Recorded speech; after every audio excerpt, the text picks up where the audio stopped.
नमस्कार।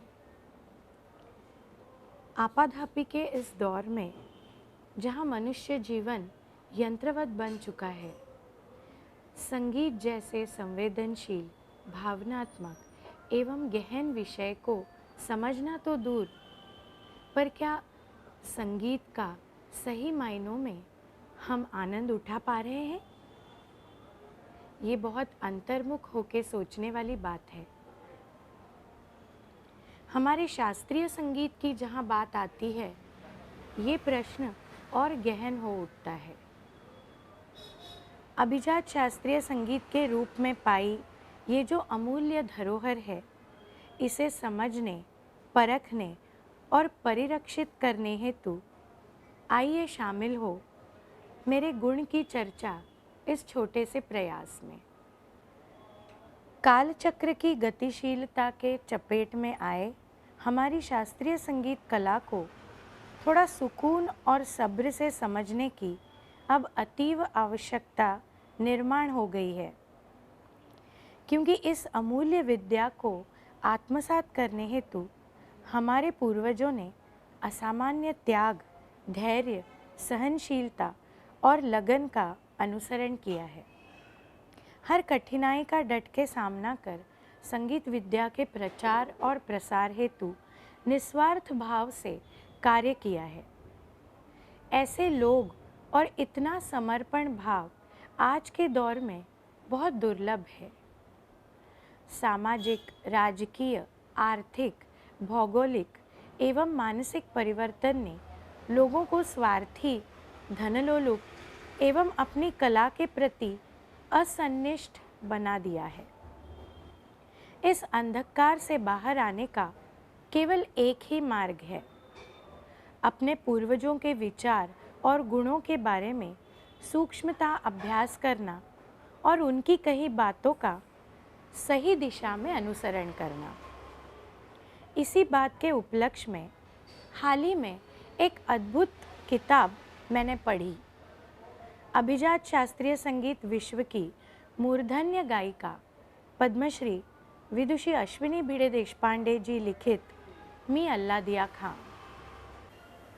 इस अनोखे जीवन चरित्र के माध्यम से अश्विनी जी ने संगीत विश्व के सभी कलाकारों को अपने पूर्वजों द्वारा प्रस्थापित आदर्शों पर खुद को तराशने का अवसर दिलाया है और अपनी संगीत कला विषयक धारणाओं के प्रति आंखें खोलने का महत्तम प्रयास किया है।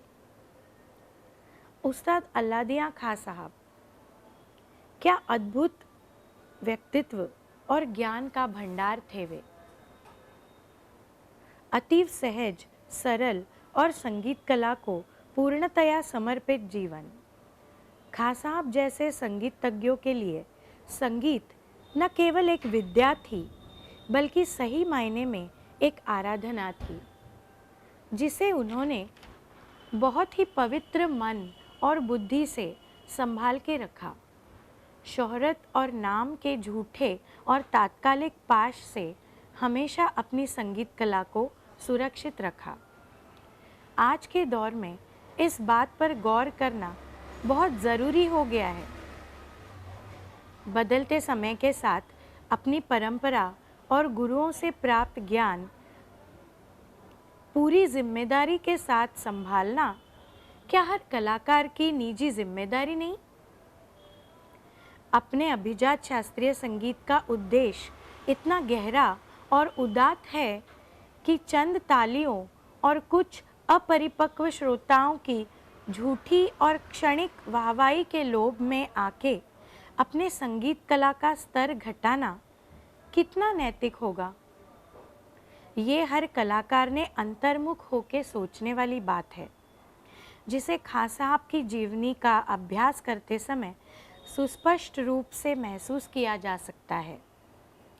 संगीत कला को आत्मसात करने हेतु सबसे पहले शुद्ध अंतःकरण और शुद्ध उद्देश्य का होना सबसे आवश्यक बात है, जो कि न केवल खां साहब अपितु हर घराने के पूर्वजों ने अंकित किया है।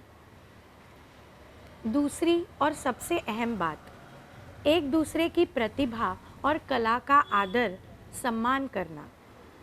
सही या गलत के जाल में न फंसते हुए दूसरे कलाकार की गायकी को समझने का प्रयास करना। संगीत कला को प्रतिस्पर्धी भाव से दूर रखना। तभी संगीत का प्रस्तुतिकरण निकोप और सहज हो पाएगा और श्रोताओं को आनंदानुभूति का अनुभव कराने के योग्य कहलाएगा। तीसरी बात, शास्त्र का अभ्यास करते समय शास्त्र संबंध राग नियमों को रस निष्पत्ति के हेतु समझना अपने आप में बहुत गहरी सोच है। उदाहरण के तौर पर पुरिया धनाश्री, मारवा जैसे गंभीर प्रकृति वाले रागों में तान क्रिया का परिमाण आवश्यकतानुसार ही होना अपेक्षित है। आज के दौर में कई नामचीन कलाकार भी केवल अपने गले की तैयारी को जताने हेतु तान क्रिया करते नजर आते हैं। हमारे जैसे युवा साधकों के लिए ये सोचने की बात है। इस बात पर गौर करना आवश्यक ही नहीं बल्कि अनिवार्य होना चाहिए।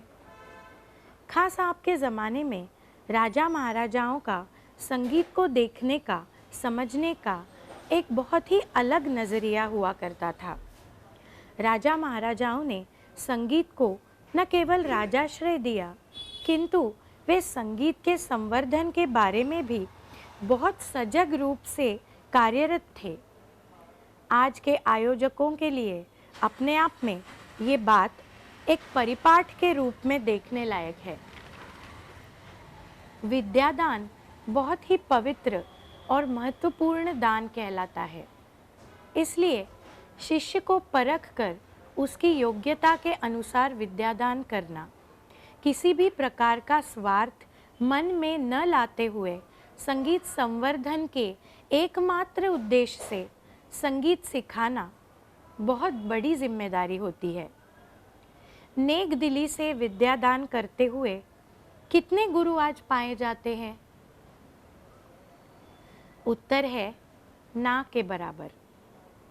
सोचने वाली बात है, हमारी सोच कहाँ से कहाँ आ चुकी है। खां साहब और उनके परम शिष्य भास्कर बुआ बखले जी के उत्कट संबंधों के बारे में पढ़ते समय तो व्यक्ति भाव विभोर हो उठता है। गुरु शिष्य का ऐसा मिलाप हमें गुरु शिष्य परंपरा की गहराई और अहमियत का अनुभव कराता है। कंसिस्टेंसी या संगतता का महत्व अल्लादिया खां साहब की जीवनी में रियाज की नियमितता से बतलाया गया है। रियाज करना उनकी दिनचर्या का कुछ इस तरह आवश्यक पहलू बन गया था कि उसके बिना उनका एक दिन भी न गुजरता। अपने बुजुर्गों से विरासत में मिली संगीत कला को सिद्ध करने का एकमात्र और ईश्वर की उपासना करने का भी एकमात्र माध्यम बना रियाज। रियाज के बारे में अगर हम ये सोच अपनाएं तो शायद ज़्यादा शिद्दत से रियाज कर पाएंगे। बंदिशकार खां साहब एक ऐसे संगीतज्ञ थे जिन्होंने बंदिशों का और रागों का निर्माण किया जिससे समझना बहुत ही जटिल माना जाता था, किंतु राग निर्माण के बारे में अपने विचार साझा करते हुए बड़ी ही विनम्रता से उन्होंने कहा कि हमारे पूर्वजों ने पहले से ही अनेक रागों की और बंदिशों की निर्मित कर रखी है, जिसका अभ्यास करते करते जन्म बीत जाएंगे। कोई राग नियम बदल के अलग रूप में सिद्ध कर पाना बहुत कठिन बात है। यदि ऐसा नया राग स्वरूप किसी एक घराने के कलाकार ने निर्माण किया भी तो क्या उसे मान्यता मिलना इतना आसान होता है? दूसरे घराने के कलाकार उसकी पारंपरिकता का सबूत मांगते नजर आते हैं। वे राग निर्मिति के खिलाफ नहीं थे, पर राग या बंदिश निर्मिति के दौरान कितने जिम्मेदारी के साथ और अभ्यासपूर्ण तरीके से कलाकार ने राग निर्मिति करनी चाहिए, इस बात पे वे अपना ध्यान इस पुस्तक के माध्यम से आकर्षित करते हैं।